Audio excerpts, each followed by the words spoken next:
یہ وہ وقت تھا جب مکہ کی فضاؤں میں سانس لینا بھی مشکل ہو چکا تھا۔ وہ شہر جہاں وحی نازل ہوئی، جہاں پہلی بار لا الہ الا اللہ کی صدا گونجی، اب وہی شہر اپنے نبی صلی اللہ علیہ وآلہ وسلم کے لیے اجنبی بنتا جا رہا تھا۔ سیدہ خدیجۃ الکبریٰ سلام اللہ علیہا، وہ سایہ، وہ ڈھارس، وہ گھر، وہ سکون اب اس دنیا میں نہ تھیں، اور جناب ابو طالب، وہ ڈھال، وہ محافظ، وہ چٹان، وہ بھی رخصت ہو چکے تھے۔ یہی تو تھا عام الحزن، غم کا سال، جس میں رسول رحمت صلی اللہ علیہ وآلہ وسلم ہر طرف سے تنہا کر دیے گئے۔ مکہ میں کوئی پناہ نہ تھی، کوئی سہارا نہ تھا، کوئی در ایسا نہ تھا جو کھلتا، مگر نبوت مایوس نہیں ہوتی، رحمت دروازے تلاش کر لیتی ہے۔ رسول اکرم صلی اللہ علیہ وآلہ وسلم نے اللہ پر بھروسہ کرتے ہوئے مکہ سے باہر طائف کا رخ فرمایا۔ یہ سفر آرام کا نہ تھا، یہ سفر دعوت کا تھا، امید کا تھا، انسانوں کے دل جگانے کا تھا، انسانوں کو گلے لگانے کا تھا، اور آپ صلی اللہ علیہ وآلہ وسلم کے ساتھ صرف ایک ساتھی تھے، سیدنا زید بن حارثہ رضی اللہ تعالی عنہ۔ نہ لشکر، نہ سامان، نہ حفاظت، صرف یقین۔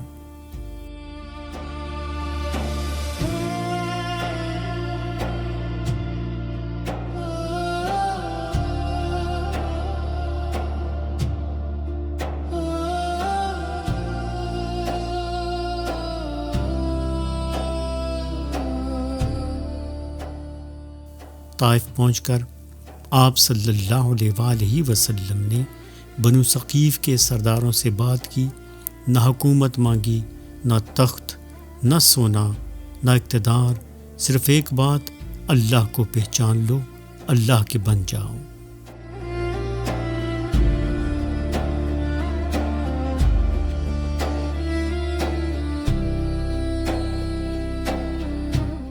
لیکن جواب خاموشی نہ تھا، انکار نہ تھا، بلکہ مذاق، حقارت اور پھر ظلم۔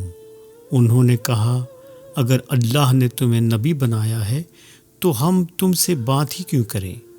اور پھر انہوں نے اپنے اوباشوں کو چھوڑ دیا، بچے، غلام، بدتمیز اور بے رحم لوگ، پتھر، ایک نہیں درجنوں، وہ پتھر جو جسم پر نہیں دل پر لگتے ہیں۔ رسول اللہ صلی اللہ علیہ وآلہ وسلم چلتے رہے، لہو بہتا رہا، نعلین مبارک خون سے بھر گئے۔ سیدنا زید رضی اللہ تعالی عنہ اپنے آقا کو بچانے کے لیے اپنا جسم آگے کر دیتے کہ کوئی پتھر آقا کریم صلی اللہ علیہ وآلہ وسلم کو نہ لگے۔ طائف کے اس تاریخی پہاڑ کے دامن میں ایک خاموش مگر عظیم الشان گواہ کھڑی ہے، مسجد الکوع۔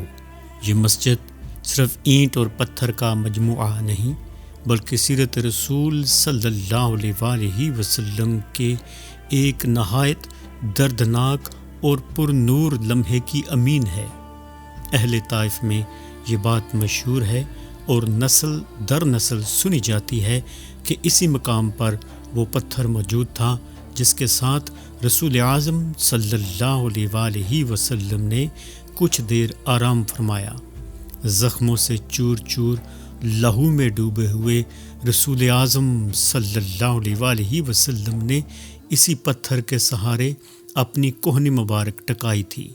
کہا جاتا ہے کہ اس پتھر نے حضور صلی اللہ علیہ وآلہ وسلم کی کوہنی مبارک کا نشان اپنے سینے میں محفوظ کر لیا تھا۔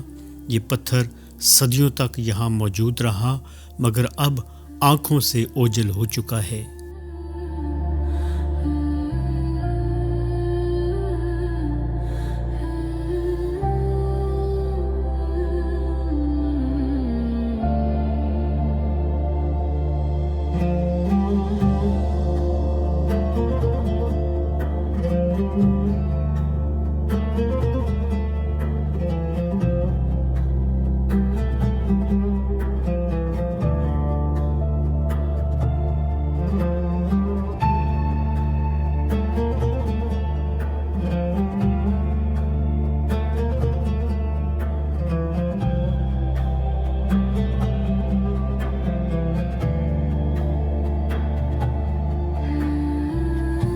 اس مسجد کے بارے میں یہ بھی روایت ہے اور اہل طائف آج بھی یہی کہتے ہیں کہ زخمی حالت میں جب آپ صلی اللہ علیہ وآلہ وسلم کا خون مبارک بہہ رہا تھا، آپ صلی اللہ علیہ وآلہ وسلم نے یہاں کچھ لمحے سکون فرمایا۔ پتھر پر جو سرخی دکھائی دیتی ہے اسے سرکار دو عالم صلی اللہ علیہ وآلہ وسلم کے خون مبارک سے منسوب کیا جاتا ہے۔ حقیقت حال کو اللہ کی ذات ہی بہتر جانتی ہے، مگر یہ مقام آج بھی دلوں کو جھکا دیتا ہے، آنکھوں کو نم کر دیتا ہے اور اس صبر، حلم اور رحمت کی یاد تازہ کر دیتا ہے جس نے انسانیت کا رخ بدل دیا۔ اللہم صلی علی سیدنا حبیبنا محمد وعلی آلہ وصحبہ وبارک وسلم۔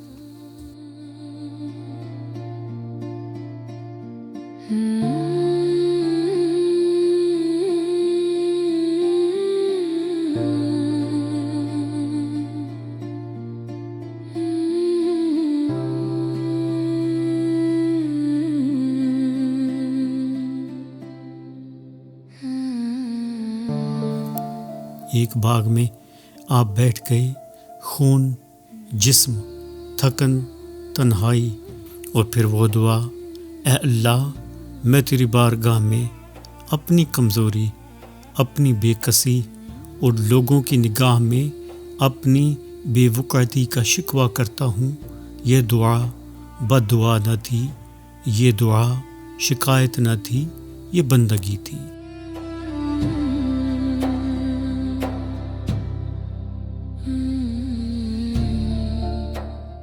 باغ کے مالک عتبہ اور شیبہ اندر سے پگھل گئے۔ انہوں نے ایک غلام کو انگور دیے، عداس۔ جب رسول اللہ صلی اللہ علیہ وآلہ وسلم نے بسم اللہ کہا تو وہ غلام جس کا نام عداس تھا وہ چونک اٹھا۔ یہ کلمہ اس سرزمین کا نہ تھا۔ چند لمحے اور پھر عداس کا دل نور نبوت کو پہچان گیا۔ اللہم صلی علی سیدنا حبیبنا محمد وعلی آلہ وصحبہ وبارک وسلم۔ عداس نے کہا آپ اللہ کے نبی ہیں، اور وہ غلام ایمان لے آیا۔ اسی لمحے آسمان کھل گیا، پہاڑوں کا فرشتہ آیا، کہا یا رسول اللہ صلی اللہ علیہ وآلہ وسلم اگر آپ چاہیں تو میں ان دونوں پہاڑوں کو طائف والوں پر گرا دوں۔ یہ وہ لمحہ تھا جہاں انتقام جائز تھا، مگر نبی صلی اللہ علیہ وآلہ وسلم نے فرمایا نہیں، میں امید رکھتا ہوں کہ ان کی نسل سے کوئی اللہ کو ماننے والا پیدا ہوگا۔ یہی ہیں نبی رحمت صلی اللہ علیہ وآلہ وسلم۔ طائف والوں نے پتھر مارے لیکن آقا نے دعا دی، انہوں نے لہو بہایا، انہوں نے معافی دی، انہوں نے نکالا، اور رسول اللہ صلی اللہ علیہ وآلہ وسلم نے جنت کی امید رکھی۔ سفر طائف انسانیت کے لیے رحمت کا اعلان ہے۔ یہ عظیم سفر بتاتا ہے کہ نبی صلی اللہ علیہ وآلہ وسلم صرف مکہ کے نہیں، صرف عرب کے نہیں، بلکہ تمام انسانوں کے لیے رحمت ہیں۔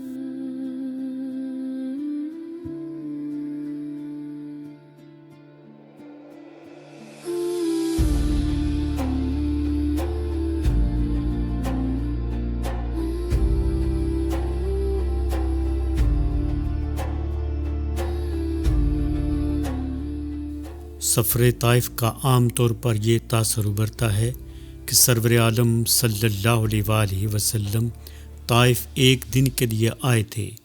باحثین کی تحقیق کے مطابق سرور عالم صلی اللہ علیہ وآلہ وسلم 20 یا 22 دن کے لیے آئے تھے، اور جب آقا کریم صلی اللہ علیہ وآلہ وسلم کو زخمی کیا گیا تو میرے سرکار صلی اللہ علیہ وآلہ وسلم نے یہ گھر کرائے پر لیا، جہاں ایک کمرے میں آپ صلی اللہ علیہ وآلہ وسلم اور دوسرے میں سیدنا زید بن حارثہ رضی اللہ تعالی عنہ آرام فرماتے تھے۔ اس گھر کا سیرت طیبہ سے بہت روشن تعلق ہے۔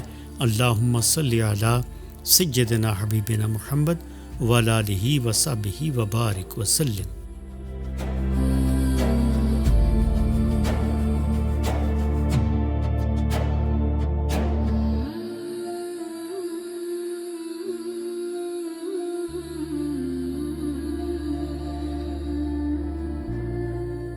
پھر طائف سے واپسی ہوتی ہے، نہ فتح، نہ قبیلہ، نہ پناہ، نہ شہر، صرف خاموش رات، زخموں سے چور جسم اور اللہ پر مکمل بھروسہ۔ رسول اکرم صلی اللہ علیہ وآلہ وسلم مکہ کی طرف لوٹ رہے تھے۔ یہ راستہ وادی نخلا سے گزرتا ہے، ایک وادی جہاں رات اور زیادہ گہری ہو جاتی ہے اور خاموشی بولنے لگتی ہے۔ اسی رات رسول اللہ صلی اللہ علیہ وآلہ وسلم عبادت میں مشغول تھے۔ کوئی سامع نظر نہیں آتا تھا، کوئی انسان موجود نہ تھا، مگر سننے والے موجود تھے۔ جنات کا ایک گروہ ادھر سے گزرا۔ یہ کوئی عام بات نہیں تھی، یہ اللہ کا انتظام تھا۔ انہوں نے کہا، خاموش ہو جاؤ، سنو۔ وہ قرآن تھا، الفاظ جو دل چیر دیتے ہیں، جو روح جگمگا دیتے ہیں، جو فطرت کو آواز دیتے ہیں۔ نہ دلیل مانگی، نہ نشانی، نہ سوالات، صرف سنا اور مان لیا۔ انہوں نے کہا، ہم نے ایک عجیب قرآن سنا جو ہدایت کی طرف لے جاتا ہے، تو ہم اس پر ایمان لے آئے۔ اور یہ الفاظ قرآن مجید فرقان حمید نے خود سورہ جن اور سورہ الاحقاف میں محفوظ کیے۔ اے دیکھنے والو، ذرا ٹھہر کر سوچو، جن لوگوں نے میرے کریم صلی اللہ علیہ وآلہ وسلم کو پتھر مارے، انہوں نے انکار کیا، اور جو نظر بھی نہیں آتے تھے انہوں نے اپنا سر جھکا دیا۔ یہ واقعہ یہ بتانے آیا تھا کہ دعوت ناکام نہیں ہوئی، بس اللہ نے اس کی گواہی انسانوں کے بجائے جنات سے لے لی۔ یہ لمحہ رسول اللہ صلی اللہ علیہ وآلہ وسلم کے لیے دل کی تسلی تھا۔ یہ عام الحزن کے بعد اللہ کی طرف سے جواب تھا۔ یہ اعلان تھا کہ اے محمد، اگر زمین والے نہ مانے تو آسمان کی مخلوق مان لیتی ہے۔ طائف میں جسم زخمی ہوا، نخلا میں دل کو تسلی ملی۔ وہ نبی جنہیں انسانوں نے نہ مانا تو جنات نے پہچان لیا۔ یہی ہے محمد صلی اللہ علیہ وآلہ وسلم کی سچائی، یہی ہے دعوت کی فتح، اور یہی ہے رحمت عالم جو محمد النبی الرحمہ صلی اللہ علیہ وآلہ وصحبہ وسلم ہے۔